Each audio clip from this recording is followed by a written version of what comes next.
Hi guys! Ayan. So, ayan, kagigising lang po ni GL. Tantrums ng toddler is real. Umiyak siya kasi, di ko, yung maintindihan. Tinawagan namin yung papa niya, and then nagbabay. And then, tinawagan ko yung ninang niya.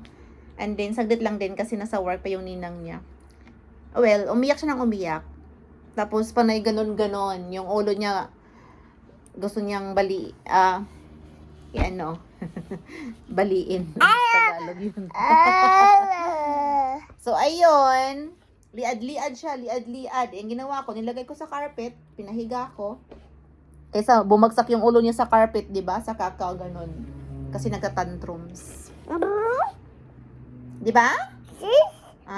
You're not being nice now, GL. Bakit ba? Hindi ikaw nice. Bugnutin na ikaw. Yun guys, kumakain.